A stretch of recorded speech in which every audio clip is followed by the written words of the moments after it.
జై శ్రీమన్నారాయణ. ఓ రామా, అయితే ఆ మహాముని ఆ రకంగా తపస్సు చేస్తూ ఉంటే దేవతలందరూ కూడా ఏమనుకుంటున్నారంటే, ఈ మహాముని తప్పనిసరిగా అస్మాకం కస్యచిత్ స్థానం ఏష ప్రార్థయతే ముని, ఈ ముని మనలో ఒకరి స్థానాన్ని పొందాలి అని అనుకుంటున్నట్టుంది అంటూ దేవతలంతా ఈ మహామునిని గురించి అనుకోవటం ప్రారంభం చేశారు. అలా అనుకోవటం వల్ల వాళ్ళలో భయం ఏర్పడింది. దేవతలంతా భయపడ్డారు. అప్పుడేం చేశారంటే దేవతలు అప్సరసలని పిలిపించి ఈ మహాముని తపస్సుకు ఆటంకము కలిగించమని పంపించారు కొందరి అప్సరసలను దేవతలు. అయితే సహజంగానే అప్సరసలు వచ్చారు, ఈ మునిని వశపరుచుకున్నారు రామా. ఆ మునికి వారంతా అప్సరసలంతా భార్యలైపోయారు. అయితే ఆ మహాముని ఈ తటాకములోనే ఆ భార్యలందరికీ తన తపఃప్రభావము చేత అందమైనటువంటి భవనాలను నిర్మాణం చేశాడు రామా. ఆ మాండకర్ణముని తన తపశ్శక్తితోని యవ్వనాన్ని పొందాడు. మళ్ళీ పొంది ఈ భార్యలందరితో ఈ తటాకములో ఈ భవనాలలో నివసిస్తున్నాడు. ఓ రామా, ఇప్పుడు మనం వింటున్నామే ఈ ధ్వనులన్నీ కూడా ఆ అప్సరసల ఆభరణాల ధ్వని, వారు వారు పాడుతూ ఉండేటటువంటి గీతాలాపముల ధ్వని, అవే మనకి వినిపిస్తున్నాయి అని ఆ ధర్మభృతుడు అనేటటువంటి ముని మాండకర్ణముని గురించి రామచంద్రుడికి చెప్పగానే సీతారామచంద్రులు చాలా ఆశ్చర్యపడ్డారు. ఇక ధర్మభృతుడు చెబుతూనే ఉన్నాడు, ఆ ప్రక్కన రాముడికి కొంత దూరములో కొన్ని ఆశ్రమాలు కనిపిస్తూ ఉన్నాయి. ఆ ఆశ్రమాలన్నీ కూడా కుశ చీర పరిక్షిప్తం దర్భలతోని నారవస్త్రాలతోని కనిపిస్తూ ఉన్నాయి. ఇక ధర్మభృతుడి దగ్గర నుంచి సీతారామ లక్ష్మణులు ఆ ఆశ్రమాల దగ్గరికి వెళ్ళారు. అక్కడ మునులందరినీ కలిసి వారితో మాట్లాడి ఆ మునులందరూ కూడా సీతారామ లక్ష్మణులను ఆదరించారు. ఇక ఆ ఆశ్రమాలలోనే ఉండటం ప్రారంభం చేశారు సీతారామ లక్ష్మణులు. అపరత్ర అధికం మాసాత్, ఒక ఆశ్రమములోనేమో ఒక 13 నెలలు, అపి అర్ధం అధికం క్వచిత్, ఇంకొక ఆశ్రమానికి వెళ్ళి 1 సంవత్సరం. అంటే ఒకే ఆశ్రమంలోని ఎప్పుడూ ఉండకుండా ఆశ్రమాలని మారుస్తూ ఉన్నాడు రామచంద్రుడు. ఇంకొక చోటికి వెళ్ళి 4 నెలలు, ఇంకొక ఆశ్రమంలో 5 నెలలు, ఇంకొక ఆశ్రమంలో 6 నెలలు, ఒక ఆశ్రమంలో 7 నెలలు, ఒక ఆశ్రమంలో 5 వారాలు, ఒక ఆశ్రమంలో 3 వారాలు, ఒక ఆశ్రమంలో 3 నెలలు, ఇంకొక ఆశ్రమములో 8 నెలలు. ఈ రకంగా సీతారామ లక్ష్మణులు ఆ ఆశ్రమాలలో సుఖంగా నివసిస్తూ ఉన్నారు.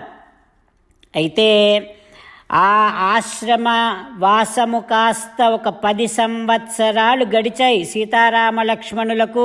యయుహు సంవత్సరాదశ. ఆ రకంగా వివిధ మునుల ఆశ్రమములలో ఉండటము వల్ల సీతారామ లక్ష్మణుల అరణ్యవాసము ఒక 10 సంవత్సరాలు గడిచింది. సీతారామ లక్ష్మణులు రకరకాల మునుల ఆశ్రమాలలో ఒక 10 సంవత్సరాల పాటు గడిపి మళ్ళీ సుతీక్ష్ణ మహాముని ఆశ్రమానికే వచ్చారు. సీతారామచంద్రులను మనసారా ధ్యానము చేస్తూ పరమదయాళువు పరమశివుడు చెప్పిన పరమపావన రామనామాన్ని చెబుతూ మనము రామనామ గానము చేస్తూ ఉంటే అదిగో సీతారామచంద్రులు, పార్వతీ పరమేశ్వరులు, ఆంజనేయస్వామి, సకల దేవతలు, పితృదేవతలు, మహర్షులు, ఆచార్యులు, భాగవతోత్తములు అందరూ మనని చూసి ఆనందముతో అనుగ్రహిస్తున్నటువంటి దృశ్యాన్ని భావన చేస్తూ నోరారా రామనామగానము చేద్దాం. రామ రామ దశరథ రామ రామ రామ దశరథ రామ హే హే రాజా రామ హే హే రాజా రామ హే హే సీతారామ హే హే సీతారామ. జై శ్రీమన్నారాయణ. భక్తులకు ప్రత్యేకమైనటువంటి విజ్ఞాపన. మీకు అన్ని విషయాలలో వెంటనే మంచి ఫలితాలు రావాలి అనంటే ప్రతిరోజు 1 నిమిషం వెచ్చించి నారాయణాస్త్రాన్ని చదవండి. ఇక మీకు తిరిగే ఉండదు. నారాయణాస్త్రాన్ని పొందడానికి మీరేం చేయాలంటే నారాయణాస్త్రం అనే వెబ్సైట్కి వెళ్ళి మీ పేరు మీ ఈమెయిల్ ఇస్తే మీ ఈమెయిల్కి నారాయణాస్త్రం PDF వస్తుంది. అందులో ఒక రామాయణ శ్లోకం, ఒక గీతా శ్లోకం, ఒక విష్ణునామం ఉంటాయి. ఆ మూడింటిని కలిపి నారాయణాస్త్రం అంటాం. ప్రతి ఒక్కరికి వేరువేరు శ్లోకాలను ఇస్తున్నాం. ఆ రకంగా ఎవరి శ్లోకాన్ని వారు ప్రతిరోజు తప్పనిసరిగా చదవటం వలన ప్రతిరోజు ప్రతి 24,000 భక్తులతో ఒకసారి సంపూర్ణ రామాయణ పారాయణ, 33 సార్లు శ్రీమద్ భగవద్గీత పారాయణ, 24 సార్లు శ్రీ విష్ణు సహస్రనామ స్తోత్ర పారాయణ జరుగుతుంది. ప్రతి ఒక్కరికి అంతటి విశేష ఫలితము ప్రతిరోజు లభిస్తుంది. అందుకని మీరు మీ కుటుంబ సభ్యులు అందరూ ఒక్కొక్కరు ఒక్కొక్క నారాయణాస్త్రాన్ని వెంటనే పొందండి. జై శ్రీమన్నారాయణ. శ్రీమద్ భగవద్గీత సారాంశముగా 18వ అధ్యాయములో 65 నుంచి 69 శ్లోకముల ద్వారా శ్రీకృష్ణ భగవానుడు మనందరినీ ఒక 8 పనులు చేయమని చెబుతూ పరమాత్మ ఈ రకంగా అంటూ ఉన్నాడు. ఎవరెవరైతే నేను చెప్పిన ఈ 8 పనులు చేస్తారో వారందరూ నాకు చాలా ఇష్టమైన వారవుతారు. అప్పుడు వారిని నేను సకల పాపముల నుండి సకల దుఃఖముల నుండి విముక్తులను చేసి నా అంతటి వారిగా చేసుకుంటా, తరగని ఆనందాన్ని అనుభవింపచేస్తా. నిజమే చెబుతున్నా, ప్రమాణము చేసి చెబుతున్నా అంటూ సాక్షాత్తుగా దేవదేవుడైన శ్రీమన్నారాయణుడైన శ్రీకృష్ణ భగవానుడే మనను ఈ 8 పనులు చేయమని చెబుతూ ఉన్నాడు కనుక, హో శ్రీమన్నారాయణ, కరిష్యే వచనం తవ, తప్పకుండా చేస్తా, నువ్వు చెప్పినట్టే చేస్తా అంటూ మనం ప్రతిరోజు దేవదేవుడైన శ్రీమన్నారాయణుడికి ఈ రకంగా మాట ఇద్దాం. హో శ్రీమన్నారాయణ, నువ్వు చెప్పినట్టే నేను నిన్నే సంతతము ధ్యానము చేస్తూ ఉంటా. హో శ్రీమన్నారాయణ, నువ్వు చెప్పినట్టే నేను నీ భక్తుడిగానే ఉంటా. హో శ్రీమన్నారాయణ, నువ్వు చెయ్యమన్నట్టే నేను నా విధులను కర్తవ్యాలను నీ సేవగా నీ తృప్తి కోసమనే సక్రమంగా నిర్వర్తిస్తూ ఉంటా.